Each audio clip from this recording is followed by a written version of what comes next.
estimados amigos, amigas de los Only Panas, en este día, ¿qué estamos hoy? Estamos martes específicamente, tenemos un invitado especial con un tema, pero que está en este momento al rojo vivo. Y yo sé que muchas personas de ustedes deben estar diciendo, bueno, ¿de qué se trata? ¿De qué vamos a hablar? Vamos a conversar sobre el tema de la crisis carcelaria que estamos viviendo en este momento en el país, que está pasando en la penitenciaría electoral, en la cárcel de Esmeraldas y por supuesto lo que sucede con el tema de los chalecos de la Policía Nacional y el supuesto delito de cohecho por el cual en este caso pues estaba vinculado el ministro Juan Zapata con respecto a unos $2 millones que querían, no sé, como una especie como de soborno para poder adquirir estos chalecos. Eso vamos a estar acá conversando con el general Luis Altamirano, excomandante de las Fuerzas Armadas. Darle la bienvenida aquí a los Only Panas, mi estimado general. Gracias por estar acá con nosotros, porque yo creo y considero que las personas necesitan saber y conocer la verdad. ¿Qué es lo que está pasando? ¿Qué es lo que está sucediendo? Más aún, en un problema que nos estamos encaminando, la gente lo está diciendo y muchas personas lo dicen, estamos encaminándonos a un estado fallido o en su defecto ya estamos en un estado fallido. General, bienvenido. Jorge, buenas tardes. De igual forma, un saludo cordial a todas las personas que nos ven y nos escuchan este momento. Gracias, general. Muy amable por estar acá. Y yo creo que el país camina hacia lo que se conoce como un estado fallido. Un estado fallido no es más que un estado frágil. Hay justamente un índice que mide la fragilidad de los estados a través de 4 elementos, que es la cohesión, y dentro de los elementos de cohesión están el funcionamiento de los aparatos de seguridad, los aspectos, lógicamente, también de situación económica, aspectos que están relacionados con las problemáticas de carácter social y una serie de servicios que giran alrededor del mismo, y los aspectos también políticos. Estamos viviendo realmente un clima político muy complicado, después de una decisión que me pareció muy desacertada por parte del gobernante. ¿Cuál será? Porque nos colocó esta decisión de la muerte cruzada. Porque yo creo que si había una sensibilidad mínima en este gobierno, el presidente debió haber renunciado. Pero general, y generar una continuidad de tal forma de que se pueda redirigir los caminos y no entrar en este espacio de disputa prematura, política, en donde a la final vemos que hay una cantidad de improvisación. A la final nos van a decir, como en una caricatura que había visto, de estos avisos que se colocan en las vías, entonces disculpen que estamos trabajando. Hombres trabajando. Mañana nos van a presentar, si se disculpen por las promesas, estábamos en campaña. Claro, obviamente. Y la realidad es esa, porque lastimosamente la política, más que razón, es sentimiento. Y porque yo les puedo preguntar a quienes nos están viendo y les digo desde mi persona. Así directamente, tal cual. ¿Quién lee completamente los planes de gobierno? Bueno, casi un marciano. La gente no lee los planes de gobierno, la gente lo que escucha son estas frases, a veces acompañadas con toda esta tecnología que gira alrededor, y en donde lo que se busca es captar a las personas como adeptos para que voten por una persona. Entonces realmente no se trabaja las ideas, pero esto no es un problema del Ecuador, es un problema mundial, o sea, traemos eso desde nuestra propia naturaleza, pensamos lo que sentimos. Y como le decía, ¿por qué caminamos a una situación de un Estado fallido? Porque tenemos instancias gubernamentales que no son capaces de imponer la ley y el orden. Y en segundo lugar, porque es otro elemento indicativo, cuando tenemos niveles de violencia que pueden ser generadas por el propio Estado, no hablo del Ecuador, pero eso también refleja un Estado fallido. Una responsabilidad estatal. O que se refleja desde otros grupos y en donde el Estado es incapaz de contener esta violencia. Entonces vivimos de una permanente crisis. Y esta crisis lo que se evidencia es que las instituciones no tienen capacidad de cumplir las misiones que les corresponde. Entonces son débiles y siguen presentando vulnerabilidades.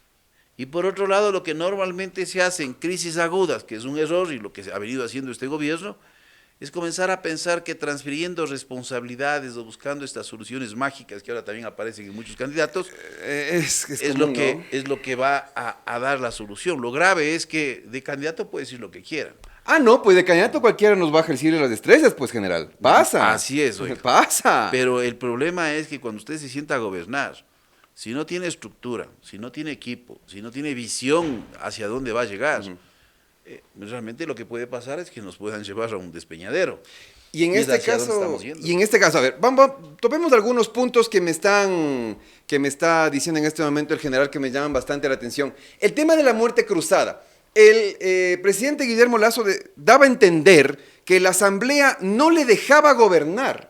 No podía gobernar y después decían, ahora sí, para sentir un poco de esta estabilidad y todo, vamos a dar el tema de la muerte cruzada. Incluso la Cancillería publicó un tuit, general, diciendo, se respira paz en el Ecuador. La Cancillería, después de que ya habían dado el tema de la muerte cruzada y todo lo demás, ¡pum!, publican ello. Y entonces, ¿qué estamos viviendo? Entonces, no ha sido un problema de la Asamblea. Quizás sea un problema del propio gobierno general. No, quizá el canciller estaba de viaje y estaba en otro país, entonces estaba respirando paz. Claro, regularmente eso es lo que está pasando. Pero aquí los ciudadanos no están respirando paz. No, nadie respira porque paz. Mire, todos tenemos temor. Mire los hechos que acaban de suceder en las últimas horas con esta pareja en el bosque, en donde se ve que todo es una articulación para producir un secuestro. Así es. Entonces uno comienza a pensar, bueno, ¿qué me pasa a mí? Pero uno piensa en la familia, uno piensa en los hijos, uno piensa en su esposa, uno piensa en los padres, uno piensa en el cuñado, en el sobrino. En todo el mundo. En todos. Entonces, dice, ¿en qué estado estamos viviendo? Entonces, me preocupa a mí que este tipo de apreciaciones que se dan y de lo que usted dice, bueno, es que no me dejaban gobernar. Una de las funciones del gobernante es justamente generar condiciones de gobernabilidad. Y no se olvide que quien puso en el tapete la discusión de la muerte cruzada a los 2 meses de gobierno fue el propio presidente Lasso cuando presentó una reforma legal en tema de inversiones y dijo que no se olviden que yo tengo aquí la posibilidad de aplicar la muerte cruzada. Entonces, la muerte cruzada, que es un mecanismo constitucional que fue aprobado en la Constitución del 2008, correcto, en vez de utilizarse como un elemento de gobernabilidad, se utilizó como un elemento de amenaza. Y lo mencionó de forma continua. Entonces, quema puentes. Cuando usted tiene un gobernante que no sabe que hay momentos que hay que callar y hay cosas que tienen que decir funcionarios de menor nivel y de repente tiene usted un presidente inclusive diciendo cosas a veces sin sentido. Recuerde usted cuando de repente atacó hasta la situación senil, porque así lo dijo, del señor Nebot. Así fue. Uno se pregunta, bueno, ¿y esto me está resolviendo el problema de empleo? ¿Esto está resolviendo el problema de seguridad? ¿Esto está resolviendo la pobre gestión de recursos públicos que tiene el gobierno? No está resolviendo. Entonces usted genera confrontaciones. Exacto. Entonces este no es el gobierno del encuentro, este es el gobierno del desencuentro. Y en ese desencuentro el clima político, y yo le digo, el juicio político, a mi criterio, más allá de los contenidos que estaban siendo analizados, para mí lo más grave que se presentó, no en el marco del juicio, pero que también fue incluido en un informe que fue muy criticado, es el hecho de haber interrumpido una investigación que vinculaba a su cuñado, pero no es que es una interrupción de la investigación así nomás. Participan en esta interrupción la propia comandante general de la policía de la época, la general Varela, Tania Varela, con 2 generales más, en estas conversaciones que quedaron develadas por un medio de comunicación. Entonces uno se pregunta, ¿acaso un presidente está recibiendo la visita del comandante de policía a conocer los casos de forma específica y hasta los jefes de investigación? Porque la persona que estaba encargada de la investigación fue a dar cuentas al presidente de la República. Y después nos cuentan de que esta investigación se detuvo porque no había los méritos suficientes y después la fiscal general establece que se reabra la investigación en la Fiscalía General del Guayas. Entonces yo me pregunto cuáles eran los méritos suficientes que aparecieron después casi de un año de cerrar la investigación. Que se había colocado la basura bajo el tapete. No es que bajo el tapete no coloca un tesoro. Obviamente, pues. Entonces, bien guardado. Esta investigación ya no dará los frutos. Mire, el señor Cherres fue asesinado, ¿no? Estuvo prófugo. El señor Danilo Carrera no pasa absolutamente nada. Entonces aquí tenemos un país en donde hay la justicia para los de Poncho y hay una justicia para otras personas que dependiendo de la capacidad económica y del poder político que tengan, Y no de les relaciones. pasa absolutamente nada. Y las relaciones, general, porque ahorita también viene el tema, bueno, para las personas que se están enganchando en este preciso momento, estamos conversando con el general Luis Altamirano, excomandante de las Fuerzas Armadas, con respecto al tema, la violencia, el ambiente de inseguridad que está viviendo el país, pero estamos analizando por dónde está partiendo las cosas. Estamos viendo que quizá la muerte cruzada no fue la solución para arreglar los problemas que están pasando en el país o que no le dejaban gobernar al presidente. Pero ahora también viene un tema. ¿Qué va a pasar con la investigación de la muerte de Cherres, del asesinato de Cherres? ¿Va a quedar ahí? Porque no se ha topado nada más. Danilo Carrera, como dice usted mismo, general, nunca más escuchamos nada. ¿Qué ha pasado? Y ahora, como el presidente ya está a pocos días, meses de finalizar su proceso, su trabajo acá, que él mismo, por supuesto, lo hace por medio de muerte cruzada, la gente se va a quedar así. ¿Y ahora qué hacemos? ¿A dónde nos va a dirigir toda la verdad que la gente quiere saber? No pasará nada, a lo menos en este tiempo. Morirá, ok. Posteriormente comenzaremos a escuchar del caso, si es que así hay los méritos suficientes en un proceso de investigación ya cortado y extemporáneo. Pero mire, se elimina la asamblea, pero nadie dijo que en el mes de marzo se aprobó una de las leyes más importantes, que es una ley orgánica, reformatoria a varios cuerpos legales de seguridad y de fortalecimiento institucional, que son los elementos que se está utilizando ahora. Pero en ese tiempo no convenía decirlo, pero nos salen con cuentos. Yo les digo a los jóvenes, miren, yo fui de los primeros que dije, van a declarar terrorista a 8 grupos de delincuencia organizada. Mire, le digo como académico, le digo como una persona que vistió 40 años en uniforme, que ha estudiado el fenómeno. El terrorismo tiene objetivos de carácter político, sus formas de operar son diferentes, los actos se reivindican. Exige un planeamiento muy meticuloso para realizar impacto psicológico y, lógicamente, un efecto de violencia Llegar con que fuerza, genere dicen. temor. Así es. El tratamiento y el manejo de estos temas son muy diferentes del terrorismo, que podemos decir así, que son actos que generan terror, furtivo, en esta conflictividad que existe entre las bandas criminales. Entonces, de repente le colocamos Ecuador en el mundo. Es que hoy tenemos más Ecuador en el mundo. O sea, el presidente por lo menos cumplió la promesa.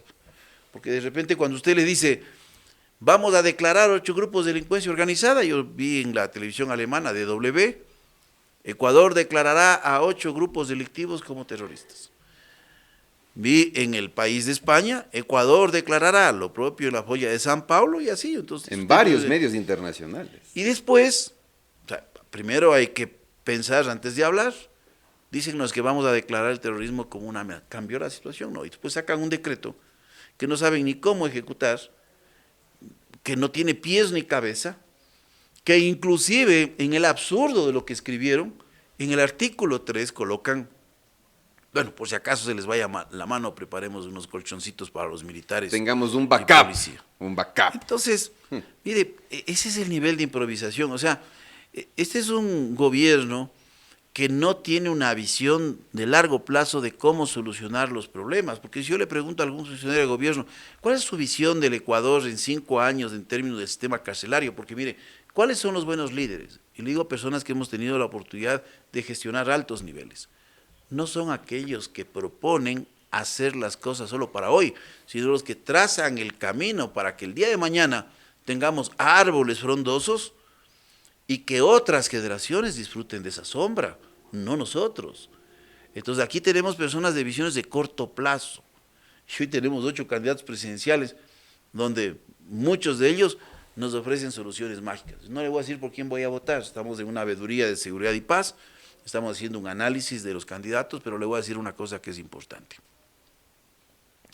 No voten por el que ofrece la solución mágica, porque eso es mentira.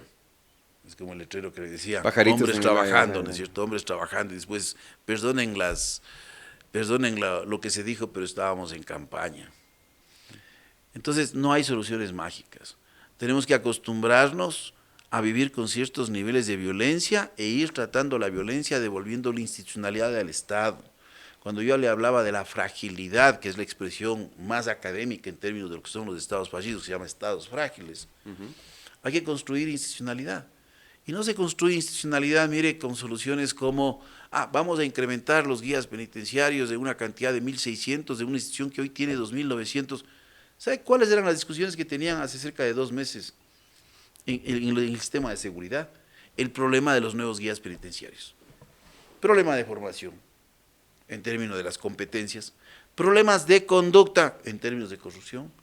En términos que afecta la calidad de su trabajo, como violencia intrafamiliar y alcoholismo. O sea, varios aspectos que no permitían que un trabajo se desarrolle de una forma correcta. Pero claro, si usted quiere solucionar el problema de una institución y media institución, la mitad del cuerpo de vigilancia y seguridad penitenciario son nuevos, son novatos. Y jóvenes que no saben cómo enfrentarse a una gran mafia que puede estar en este momento cara a cara. No saben cómo hacerlo. Y no están equipados. El SNAI, y los chalecos y le voy a dar datos. El SNAI, que es el Servicio Nacional de Atención Integral a las Personas Privadas de la Libertad, tiene un presupuesto de inversión este año de 30 millones de dólares. De los 30 millones de dólares, si usted toma el comprometido, supuestamente en procesos precontractuales, y toma el ejecutado, usted llega al 20%. Y estamos en el 7º mes del año fiscal. Entonces uno se pregunta, ¿cuándo van a ejecutar? Posiblemente terminaremos como en el año anterior, que el Ministerio del Interior tenía 17 millones para equipamiento, ¿y sabe cuánto gastó de los 17 millones?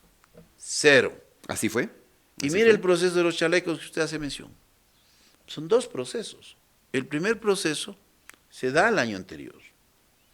Y cuando llega este ministro, el teniente coronel Zapata, y que nos viene ahora con estas alarmas de que le ofrecieron 2 millones de dólares, la gran pregunta es, ¿por qué no denunció?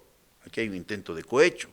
Hay una obligación de todo funcionario público por la norma, el Código Orgánico Integral Penal. Denunciar un cohecho. En donde tiene que denunciar irregularidades que se puedan presentar.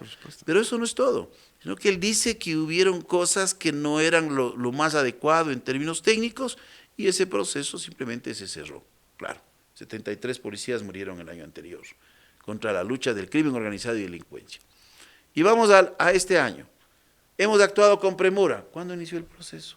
En abril. En abril. O sea, disculpen, parece hasta... 4 meses después del inicio del año. O sea, enero, febrero, marzo, inicia en abril.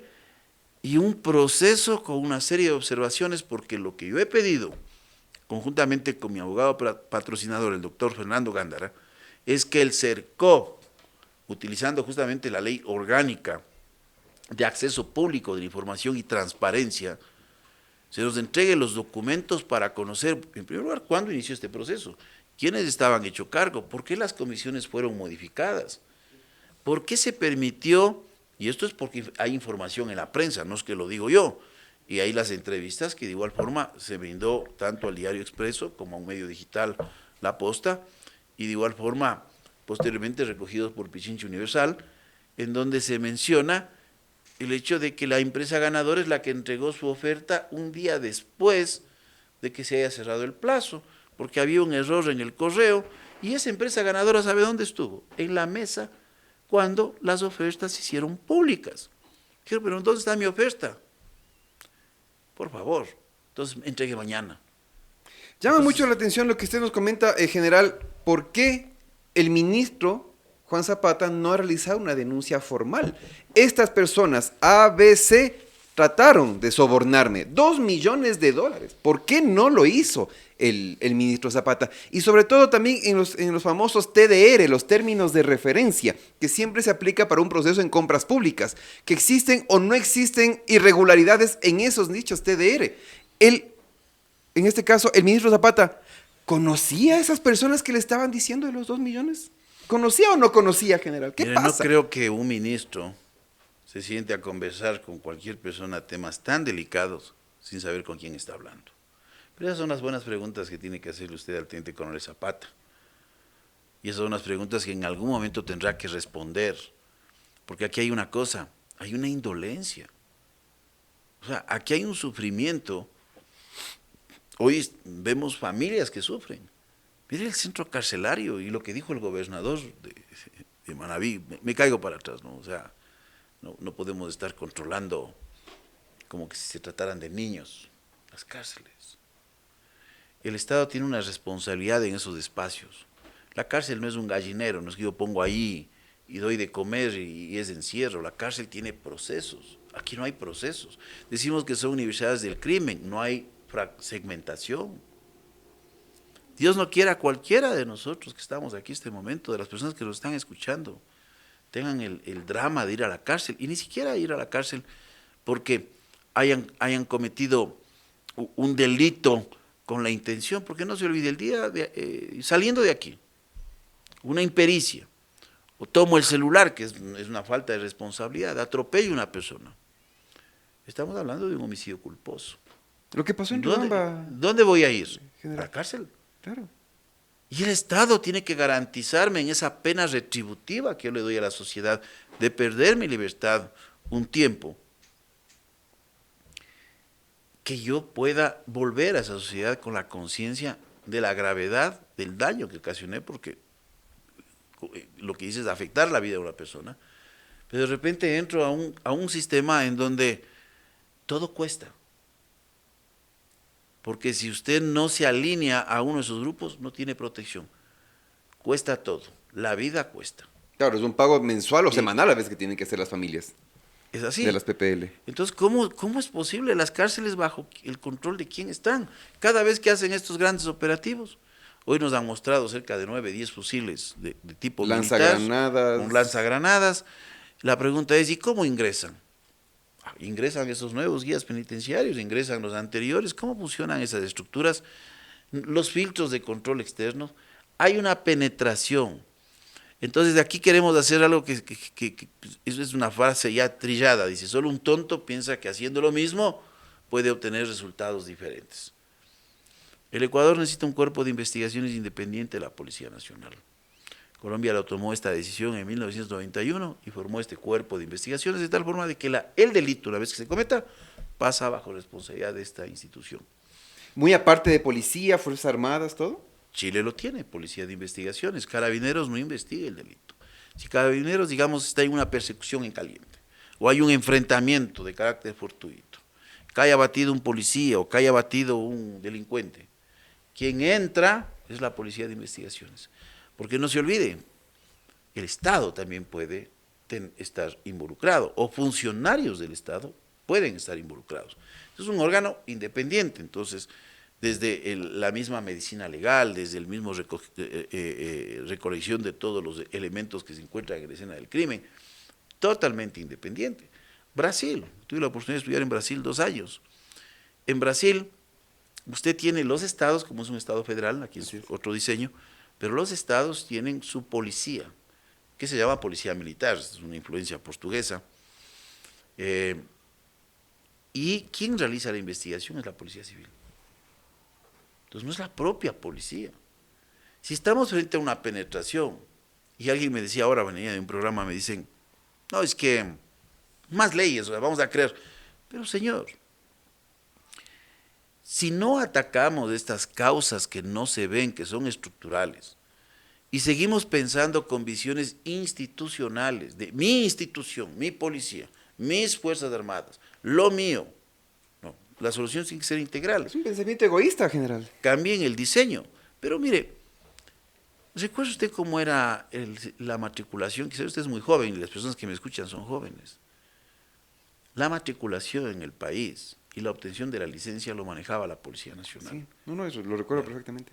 Ahora Y era un municipio sistema corrupto. Así era. Entonces terminaban pagando el turno o la obtención del cupo. En los países que he estudiado, mire, en Estados Unidos, la licencia no la entrega la policía. El municipio es el encargado de entregar las placas y es otra agencia la encargarla de darle la credencial de que usted puede manejar. Entonces, es lógico porque yo no puedo controlarla, porque puede ser que esa licencia haya sido mal entregada y a la final si yo tengo un policía que controla a la propia policía que entrega un documento, como pasaba, recuerde usted, que aquí se vendían licencias de choferes profesionales.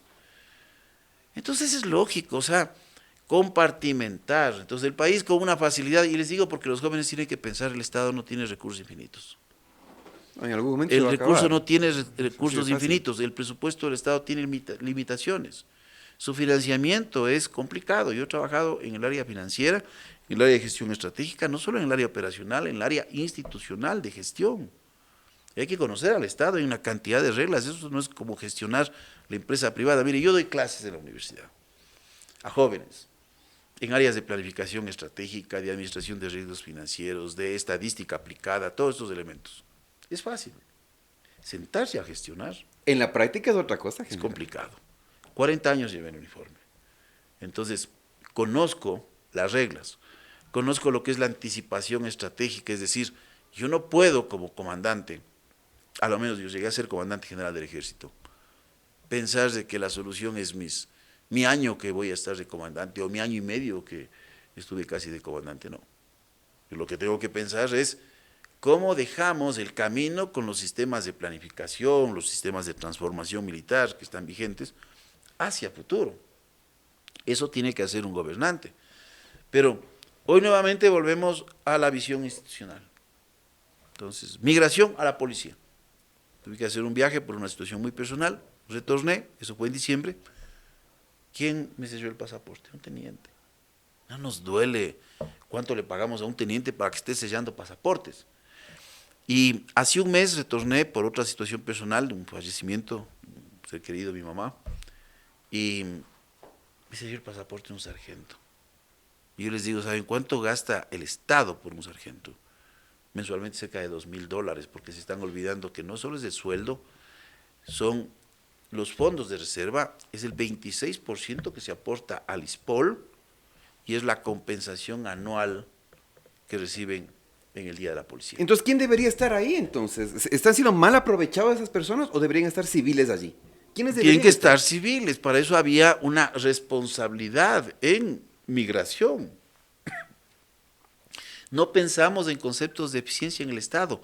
Mire, yo he trabajado en muchos conceptos de eficiencia al interior del ejército. Cuestiones que, le digo, quién sabe para la audiencia no le interese. Pero le voy a poner un ejemplo. Teníamos uno de los absurdos más grandes al interior de la institución. Becábamos oficiales por 5 años para estudiar educación física en la ESPE. Y yo les dije, 5 años, un teniente alejarse de su especialidad es dejar de crecer, porque mañana él va a ser capitán sin haber sido teniente. Y otro aspecto, somos el ejército más ineficiente del mundo. El Brasil tiene uno de los mejores cursos de educación física, que dura 11 meses. En Estados Unidos, preparadores físicos militares en 3 a 6 meses, dependiendo de los niveles. Y en España igual. Y nosotros 5 años. No les duele. Cerré. Y dije, muy bien, me van a crear un curso de 1 año la ESPE, pero no un curso de 5 años. Y hoy está ese curso de 1 año. Se mantiene. Ese es un ahorro de recursos, porque imagínense que manteníamos, que iban 5 al año, 25 tenientes, que disminuye la cantidad y el pie de fuerza de efectivos que debe estar en las unidades, y así una cantidad de cosas en donde nadie pensaba en términos de eficiencia. Entonces hay que trabajar en esto, pero yo no veo que, por ejemplo, se impulsen este tipo de decisiones. Recuerde usted cuando pasó el caso de María Belén Bernal, asesinada brutalmente por el teniente Cáceres. Se habló que no, es que el problema es que no tenemos una universidad policial. Por favor, por favor. Esa fue la excusa, que querían crear ello, ¿no? Y la gente saltó inmediatamente. Mire, las Desde hace rato se instituciones habla de ello. pierden el norte. Una de las cosas importantes en el país es que den la categoría a los institutos de formación. Usted va a tener una mayor agilidad en la gestión y los procesos y los recursos. Hoy las Fuerzas Armadas tienen que hacerlo a través de la ESPE y muchas veces el cliente no tiene la razón. Yo fui director de la Academia de Guerra del Ejército durante 2 años, que es el instituto más alto de formación de oficiales. Y es un problema, pues, porque usted tiene que acreditar sus estudios frente a una universidad. Usted lo puede hacer y formar lo que necesita. Disminuye los procesos burocráticos, disminuye los costos. Pero problema general, hay burocracia en todo lado. La No, burocracia es que está cada uno presente quiere en todo una lado. universidad. El problema es eso, que la burocracia está presente tanto en el sector público a nivel gubernamental, municipio, etcétera, Fuerzas Armadas, o sea, en todo lado existe la burocracia y eso genera un problema general. La gente se despecha al 100% de la política y le cae al servidor público por todo lado. Como yo le digo, le da y no consejos. Y la gente dice, no, es que, ¿para qué creo en estas personas si va a existir más corrupción? Si va a existir más burocracia. Yo quiero un trámite, se demoran 1 año en darme un trámite. ¿Cómo es posible? Y eso sigue pasando, general. Yo le digo que unos, en la realidad, pierde incentivo en la actividad política. Ahora en esta actividad de opinión pública que vengo realizando y la actividad académica que llevo ya cerca de 6 años, 7 años de profesor universitario, le digo, bueno, a veces me pongo a pensar, bueno, ¿qué estoy haciendo? Porque me vinieron a ofrecer participar, pero imagínense, yo cuando les pregunto, ¿y cuál es la visión y el plan? Y les comento, no, es que no necesitamos eso, necesitamos 4 líneas, 4 ideas, fuerza. Y ya. Claro, entonces ahí vuelvo nuevamente a lo que he leído y aprendido de psicología, porque tuve la oportunidad de estudiar educación, psicología educacional. Entonces, estamos en estos procesos de utilizar el sentimiento. Y por eso tenemos un sistema de publicidad, ¿no? Que lo que busca es rescatar eso, lo primario del ser humano. Y así somos.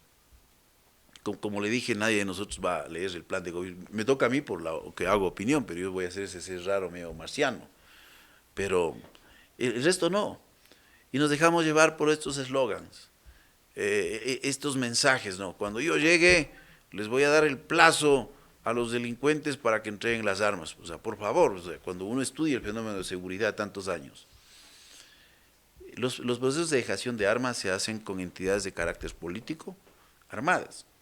Los procesos de dejación de armas se puede hacer especialmente con pandillas que no entran a niveles de violencia y contacto con organizaciones criminales. Los procesos de dejación de armas se puede hacer con la familia y con la sociedad. Pero no es que usted le va a decir a un delincuente que tiene un objetivo de carácter pecuniario, económico, ven, entrégame el arma y... Bueno, mañana esa persona dice, ¿y de qué vivo?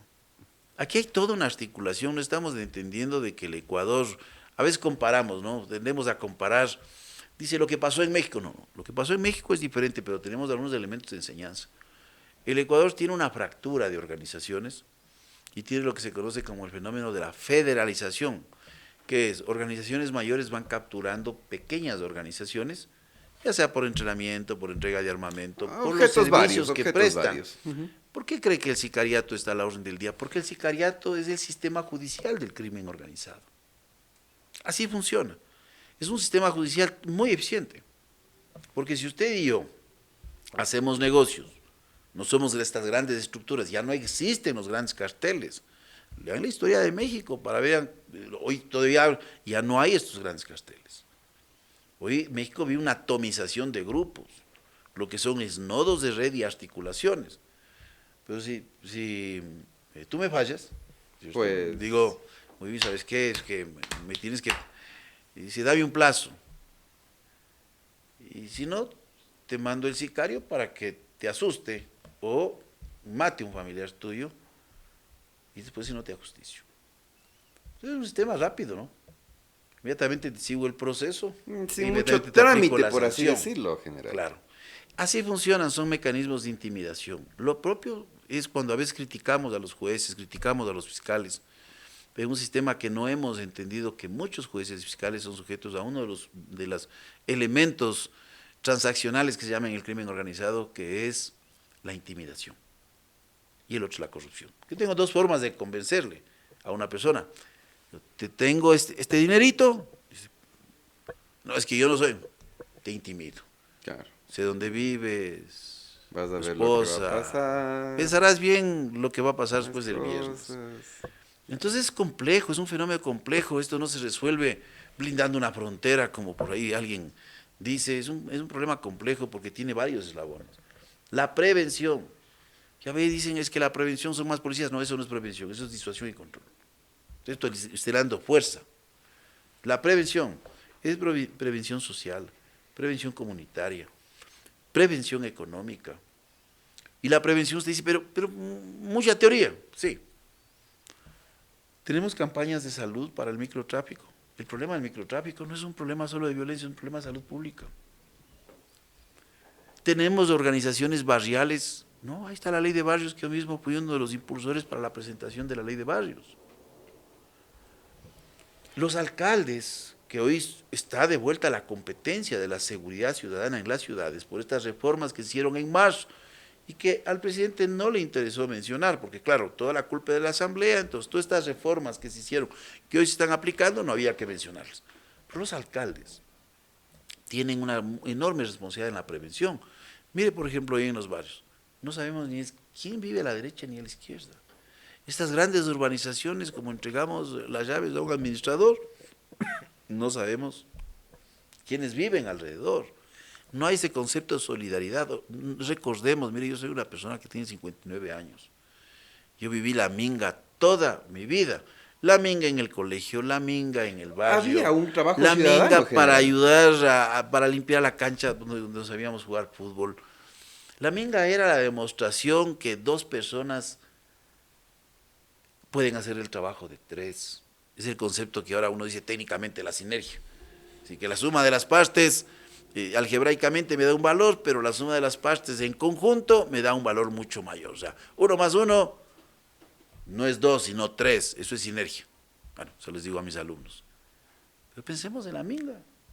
Entonces hay que restituir estas organizaciones barriales, los encuentros culturales, la actividad deportiva en el barrio. Todo esto se ha perdido, vivimos un individualismo. O sea, el egoísmo está plasmado en todo lado, general, pero también se está radicando mucho en el tema de la desesperación de la gente. Ahorita la gente está preocupada porque no sabe si es que sale de la casa y regresa.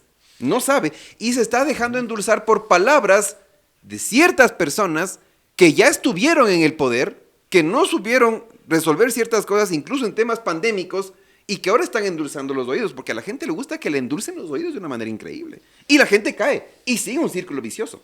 ¿Qué se hace? Claro, o sea, lastimosamente, como le dije, los sentimientos muchas veces priman. Y parte de los elementos que hacen arrancar los sentimientos son las imágenes. Y detrás de las imágenes podemos colocar, si este momento si es una cumbia, nos podemos alegrar, ¿no? Eso sí, claro, el bailache. Pero si ponen por ahí un pasillo mío triste y por ahí uno tiene algún problema, Salen que las se penas, baje, salen las ¿cierto? penas, general. Entonces así somos esos seres. Pero hay estadísticas que uno desde el punto de vista del análisis técnico denota una degradación profunda. Este año, posiblemente terminemos con una tasa cercana a 40 homicidios cada 100.000 habitantes. El año anterior terminamos con 25.9, cuarto lugar en América Latina, cuarto lugar en De los América países más Latina. peligrosos. Sí. Ok. Entonces, y si tomamos en cuenta con el Caribe, prácticamente estábamos en el sexto lugar, sexto o séptimo lugar. Pero estamos Ahora, bien, han de decir. posiblemente tenemos más Ecuador en el mundo, ¿no? Qué ¿Por buena qué? publicidad que tenemos, general. Porque Qué vamos buena. a estar a nivel de América con 40, estaríamos compitiendo con Venezuela, que está en el primer lugar. Y con 40, bueno, estaríamos compitiendo con el segundo lugar del Caribe, que es Trinidad y Tobago, que estaba en el orden de 38, porque el campeón en esto es Jamaica con 58, 59. Ah, caray, ya. Entonces, sociedades muy violentas, ¿no? Con incapacidad de control. Pero no solo es el hecho del homicidio y todo lo que gira alrededor del mismo, porque el 90% de los homicidios se producen por violencia criminal. Las últimas estadísticas nos señalan 94%, y el 6% por violencia interpersonal. Violencia política no se ha presentado, es decir, con motivaciones de carácter político. Pero estas estadísticas, sumado a las estadísticas de delitos contra la propiedad, que primero son insuficientes, si es que hay tiempo les explico por qué. Estas estadísticas frente a delitos a la propiedad, que tenemos un aumento este año del 4%, pero hay ciertos delitos a la propiedad que tienen un aumento del 25 al 27%. Y les voy a decir aquí para que tengan cuidado los jóvenes que andan en moto. El vehículo que más se roba en el país de momento son las motos. Está de moda ahora, ¿no? Las motos acá en el país. Los carros también, ¿no? Pero Entonces, más la moto. si usted suma estos valores, espero no fallar, estamos hablando de cerca de 15.000 entre motos y vehículos que se han robado hasta ahora. Imagínense lo que es un aumento del 25% en relación al mismo periodo del año anterior. Entonces es grave. Y cuando uno ve la tasa de resolución de los delitos en el país, el año anterior cerramos con una tasa de resolución del 11%. ¿Qué quiere decir? que solo un delito de cada 10 se determina responsabilidad. Los 9 quedan ahí, irán al olvido. Y no sabemos qué pasó. Hace 2 años era como el 21%, hace 3 años como el 31%. Ese es el Ecuador que nos están dejando. Es un Ecuador de impunidad, es un Ecuador de sangre, es un Ecuador de muerte, es un Ecuador de miedo, porque cuando uno sale de la casa, y le digo todos, porque todos hacemos un esfuerzo para tener algo. Imagínense, es parte de su patrimonio, que usted llegue a la casa y de repente no encuentre las cosas. Uno se pregunta, O no bueno, llegar a la casa, general. o no llegar a la casa, porque no el miedo llegamos. ahora no es que me roben el celular, sino que al robarme el celular mi integridad física o mi vida sea afectada. O personas que teniendo los vehículos, como mencionábamos, que la mayor parte lo utiliza como una herramienta de trabajo, no es una herramienta suntuaria, es una herramienta de trabajo para ir a la escuela, para ir al trabajo, Los para cargar las negocios, cosas, para lo que cositas sea. así. Entonces hay una indolencia del gobierno y hay muy malas decisiones que se han venido tomando. Y hay muchas personas que estaba leyendo, general, y con eso me gustaría hacerles unas preguntas de los temas que ya hemos conversado. Hay personas que le están diciendo de frente al señor Guillermo Lasso: loco, de gana te di el apoyo. Me arrepiento totalmente de haberte dado el apoyo. Estamos caóticos, estamos destrozados, estamos hecho pedazos, es del país que estamos heredando, pero Guillermo Lasso dijo que no descarta volver a la presidencia, pues.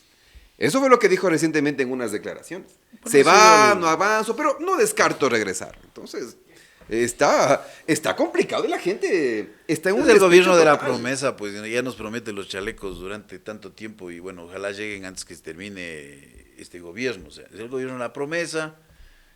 Mire, este tipo de cosas, ¿usted cree que a la gente le interesa?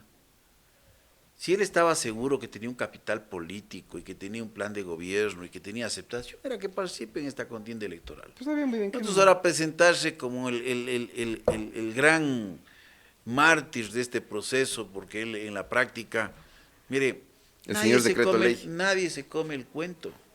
Ese es el problema, nadie se come el cuento.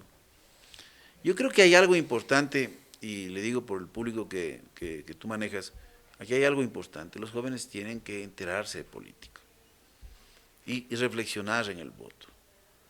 Porque muchas veces las narrativas dominantes nos hacen pensar que algo que puede ser de cierto color es de otro color. O sea, los pintan de un color, pero se lo cambian. El gobierno anterior, mire, Pasa. el gobierno anterior del cual yo tuve la oportunidad de ser comandante general de ejército, nefasto. Porque una cosa es ejercer una función porque le corresponde ya, pero nefasto, se destruyó el sistema de seguridad, se elimina el Ministerio Coordinador de Seguridad, se eliminó la rectoría del sistema y se sustituye por un organismo temporal, porque yo conozco los dos sistemas, ad hoc, es decir, ad hoc, que se reúne cuando puede, Claro, claro. cuando se dé la oportunidad. Porque inclusive las reglas de juego sacados en el decreto ejecutivo del señor Moreno eran que tenían que estar los titulares, o sea, no se podían reunir si no estaban los titulares, entonces había que conjugar las agendas. Inclusive el SNAI, esto fue parte del gabinete sectorial de seguridad presidido por el ministro de Defensa. O sea, yo me pregunto, ¿qué hacía las cárceles? Metidas en una estructura de un gabinete sectorial de seguridad dirigido por un ministro de la Defensa. No entender el problema. General, a ver, hay un tema que me gustaría preguntarle, su opinión, básicamente, de el tema de los chalecos. ¿El ministro Zapata estaría próximo a renunciar o estaría próximo a que le reasignen a otra institución, a otro cargo? ¿Usted qué opina con respecto al tema de los chalecos? ¿Qué opina usted? Mire, sería muy irresponsable estar haciendo este tipo de elucubraciones, decir, bueno, vamos, pensemos qué es lo que le va a pasar. Si va a renunciar, tiene que preguntarle a él. Si el presidente le va a pedir la renuncia, hay que preguntarle al presidente. Si le van a asignar otra función, habría que preguntarles a quienes tienen esa potestad. Le pregunto porque tiene que responder por todo lo que ha Aquí pasado. hay algo cierto, es que no va a dejar de responder, inclusive dejando de ser funcionario público. Pero aquí hay algo cierto, que nace desde el propio ministro y sus contradicciones, porque lo anuncia, primero en esta entrevista de Expreso, en donde de repente dice, bueno, lo que les dije esto de las unidades intermedias, bueno, no era tan ciertito, ¿no? Porque no ha habido la plata. Pero es una tomadura de pelo. Y primero que esa no era la solución, ¿no? Porque el modelo de gestión es el que tiene problemas. Pero bueno, eso, y le dejamos eso para el otro gobierno, ¿no? Perfecto. Y al final de la entrevista se manda y dice, me quisieron ofrecer, y después sale una entrevista en el medio digital que le mencioné, y dice un montón de cosas y en contradicciones que no se acuerda, que después que se acuerda, y después sale de ahí, y mágicamente se le volvió la memoria a la cabeza, porque esa es una noticia crímenes. El momento que ya salió la publicación del Universo, digamos del Expreso, la Fiscalía General del Estado ha visto un proceso. No, pero aquí todo depende de quién es, ¿no? Entonces, él mismo va a presentar la denuncia a la Fiscalía, ya extemporánea. Presenta la denuncia para lo que se dice comúnmente nos vamos a curar en salud, ¿no? Ese es el problema. Y la segunda pregunta que tenía, general, usted como parte en este caso de Fuerzas Armadas y todo, usted sabe que en Estados Unidos existe la Guardia Nacional, ¿ya? Aquí en Ecuador los militares están cumpliendo una función para la cual no fueron, o en este caso preparados, o están entrenados, que es trabajo interno en la ciudad, precautelar la seguridad. Para eso está la policía.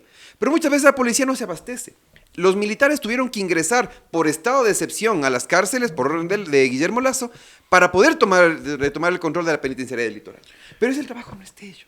Sí, hay una reforma legal, como le mencioné, que permite el ingreso de las Fuerzas Armadas, porque habían 4 ejes en el artículo 11 de la Ley de Seguridad Pública del Estado, que iba desde lo que era prevención, lo que es defensa nacional, lo que tiene que ver con seguridad pública y seguridad ciudadana, lo que tiene que ver con gestión de riesgos, y se añadió el asunto de la gestión penitenciaria y carcelaria. Entonces hoy son 5 ejes. Hubieron modificaciones en todos estos elementos, por eso inclusive la ley reformatoria dice modifíquese el artículo 11 y le permite. Pero vamos a lo siguiente. Es el problema que le decía, cuando hay crisis pensamos que transferimos responsabilidades a otras instituciones y soluciona, y usted sigue desinstitucionalizando. Las Fuerzas Armadas, claro que pueden contribuir a la lucha contra el crimen organizado, desde sus funciones naturales y actuar en estos momentos de crisis, como lo están haciendo. Pero no es pensar en convertir a una Fuerza Armada en policía, eso es un error. A eso me refiero, eso Mire, es. el problema del control de las fronteras, que primero no es la frontera, como hay que entender, no es una responsabilidad militar. ¿Cómo es que no es una? Porque la frontera es una zona de interacción humana, económica, comercial, cultural. En la frontera tienen que estar presentes todas las instituciones del Estado. Es Fuerzas Armadas, es Policía, es Agencia de Regulación y Control de Hidrocarburos, Agencia de Regulación y Control Minero, digamos, el Servicio Nacional de Aduanas con su cuerpo de vigilancia aduanero, es el Arcotel, o sea, todos tienen que estar presentes. O sea, no son zonas de pensar de que los problemas de aquí se solucionan desde una visión militar. Aquí el problema es que pensamos que el problema de seguridad tiene que ser resuelto exclusivamente desde una visión de la seguridad en términos duros. Entonces, en ese encadenamiento que va de la prevención, que les estaba mencionando, después disuasión y control, en donde ahí intervienen mucho los cuerpos de seguridad y donde también pueden tener una función muy importante los cuerpos que están ligados al COESCOP, y los ejes de respuesta del Estado que van desde elementos, lógicamente, de judicialización y procedimiento de delito, y hasta la sanción, rehabilitación y reinserción. Todo eso envuelve una política de seguridad. Y las Fuerzas Armadas tienen prerrogativas para cumplir en lo que le corresponda. Tenemos un espacio marítimo inmenso. Tenemos rutas para ser controladas.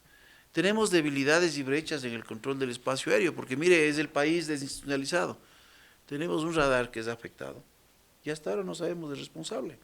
Le quiere lanzar la culpa a pero alguien, ese radar fue sacado de la frontera norte, fue colocado en el sector de Manabí, y ahora no tenemos ni el radar de la frontera norte, ni el radar de Manabí. Y los procesos, uno dice, bueno, pero ¿cuál es la agilidad para...? No saben que el proceso el año anterior del radar se cayó. Esa es la facilidad que tenemos para explicar, o sea, una incapacidad de gestión, es más o menos como que Discúlpeme porque aquí hay muchos jóvenes, entonces Lo que tenga que decir, general, con confianza, tranquilo. el enamorado le dice, bueno, yo te voy a ayudar para comprar el medicamento que necesitas de urgencia, y dice, bueno, con la farmacia está cerrada, mañana te voy a entregar, pero tengo que tomar desde ahora. Bueno, aguántate una noche la fiebre. Así de sencillo, pero el problema es que aquí no es que el país se aguanta la fiebre una noche. Aquí hemos perdido un año en donde seguimos siendo vulnerados, en donde la población sigue sintiendo miedo, en donde vivimos en zozobra y en donde no visualizamos el futuro de lo que nos pueda pasar de aquí a poco. Saliendo de aquí, créame que yo para venir acá, que voy a tratar de estacionar en un lugar cercano, no estoy con mi maleta, no quiero volver a la oficina. Sí, entonces ya encontré un parqueadero justo frente al edificio porque me parqué en la zona azul. Digo, no, si solo tengo que caminar 10 metros. Uno comienza a pensar en eso. Es a locura, pues. Claro. De todo lo que está pasando. Porque dice, bueno... A ese punto llega. Lo que pasó en el malecón ayer, pues, general. Claro. Fueron motos. Y la gente pensó que eran disparos y la gente salió corriendo. Eran los tubos de escape de las motos. O sea, la gente está así. Así está la gente. Está brincando. Lo que está pasando en Esmeraldas. Suspendieron clases. El terminal terrestre está evacuado porque el tema de violencia en el cantón Esmeraldas está terrible. Y no mire, sabemos qué las hacer. mismas medidas. Entonces seguimos aplicando las mismas medidas. Y lo peor es que las mismas medidas castigan a la ciudadanía. Los estados de excepción, por Cuando ejemplo. usted dice, claro, esto está de excepción en donde se pueden regular ciertos derechos y, por ejemplo, la libre movilidad en la noche. ¿Quién es el sancionado en todo esto? Es la sociedad. Es la sociedad que no puede salir. Es la sociedad que tiene miedo de abrir su negocio a partir de cierta hora. Así es. Es la sociedad que ya no puede funcionar con normalidad. Entonces, más de lo mismo. Hay un libro muy interesante que se llama El Cambio, ¿no? Dice 3 formas que no son cambio, que sirven a veces en ciertos casos, pero que dice, una forma es más de lo mismo. Si tienes frío, más chompa, más saco, más esto. Pero hay un momento que si sigue uno poniéndose ropa, no se va a poder mover. Le va a dar daños a la columna. Entonces, más de lo mismo sirve para cierto momento, pero no sirve para todo. Nosotros estamos en más de lo mismo. No obtenemos resultados. O la otra que también me parece que es la que han optado, como la dijo el canciller, que se llama la cabeza de avestruz en la arena. Entonces metemos la cabeza y como no vemos el problema, entonces vivimos en un Ecuador de paz. Y la otra que se llama caminar al horizonte. Dice, ¿por qué caminar al horizonte? Y es lo que pasa con muchos funcionarios. Dice, estamos haciendo esto y esto. Sí, pero no hay resultados. No, pues estamos caminando al horizonte. El problema es que el horizonte se mueve cada vez más. Damos un paso y el horizonte está un paso más atrás. Y esa es la realidad que vivimos en el país. Y tranquilo, general, y con eso ya le voy a decir que me dé sus palabras finales. Recuerde que a partir de mayo, cuando empezó Guillermo Lazo, dijo cierto periodista, hoy Ecuador es un mejor país. Sí, es un mejor país. ¿Para quién? No sé, pero es un mejor país. General, sus palabras finales para las personas que nos están viendo en este momento y, por supuesto, el tema clave, lo que usted está buscando, junto con su abogado, por supuesto, que se aclare el tema de los chalecos y el presunto delito de cohecho. La denuncia, general, por favor. Bueno, yo creo que todos los ciudadanos tenemos una enorme responsabilidad de participar de una u otra forma en el apoyo al desarrollo de la sociedad. Y una de esas formas que yo he escogido, aparte de la actividad académica, lógicamente, es hacer opinión, y caracterizado por una forma de ser donde he mantenido a lo largo de mi vida. Y creo que también involucrarnos en estos procesos de exigir transparencia a las autoridades, como lo estamos haciendo a través de este pedido al CERCOP, con la finalidad de determinar si existen los suficientes elementos para impulsar una acusación formal a través de la Fiscalía General del Estado, y en donde el Teniente Coronel Zapata, ministro del Interior, responda por estas expresiones, responda por las contradicciones, pero responda por la vida de los ecuatorianos y sobre todo la vida de los policías, porque a ellos debe tener prioridad en las decisiones y en las ejecutorias que tienen que tomar. Y también ponerme a las órdenes y decirles, estamos trabajando en esta veeduría, vamos a tener nosotros los resultados, y lo digo antes de las elecciones, lógicamente. No va a ser con el ánimo de criticar a alguien, decir, mire, este candidato no sirve. No, vamos del otro lado. Que el Ecuador puede cambiar, el Ecuador puede mejorar. ¿Qué puede ser mejorado del plan presentado por este candidato? ¿Qué elementos de este plan no incluye y pueden ser ampliados y considerados? ¿Por qué no estamos buscando que alguien llegue y fracase? Eso sería terrible. Entonces, un país muy polarizado, donde prácticamente los temas políticos se han transformado casi en temas de identidad, que eso es lo grave, porque si vamos a estas categorías que ya el día de hoy no tienen mucho sentido, de izquierda a derecha, bueno, yo puedo convencerle a la otra persona de unirse a una visión de carácter político. Pero los temas de identidad son complejos porque envuelven elementos culturales, religiosos, étnicos, raciales. Yo no puedo decirle a una persona de un color de piel, de una cultura, de una creencia, que se pase a mi creencia. No, pues tampoco. Libre albedrío. Pero hoy estamos en una situación en donde ya no escuchamos lo que se dice. Porque depende quién esté hablando. Dice, es que esto lo dijo tal candidato. Ah, no, eso es malo. Ah, no, discúlpame, lo dijo el otro. Excelente idea. Entonces, tratemos de procesar las cosas. Tratemos de entender que somos seres de sentimiento, ¿no? Pero tratemos también de pensar, porque los jóvenes que nos están escuchando, mañana van a ser padres, ¿no? Van a tener sus hijos. Y todos queremos un Ecuador mejor. Yo tengo mis hijos y quiero un Ecuador mejor para mis hijos. Gracias al general Luis Altamirano, excomandante de Fuerzas Armadas, que estuvo acá con nosotros en los Only Panas. Y si hace rueda de prensa de resultados de la veeduría, ahí estaré. Ahí le caeré. Ahí vamos a estar. Muchas gracias, general. Muy amable, ya saben, amigos, estamos en todas las redes sociales, Facebook, Instagram, Twitter, TikTok, Spotify, ya mismo en Tinder. Tranquilo, tengo un poco de paciencia. Y ya saben que siempre llegamos, gracias por la colaboración, el auspicio de Parque Digital. Nos estamos bien, amigos.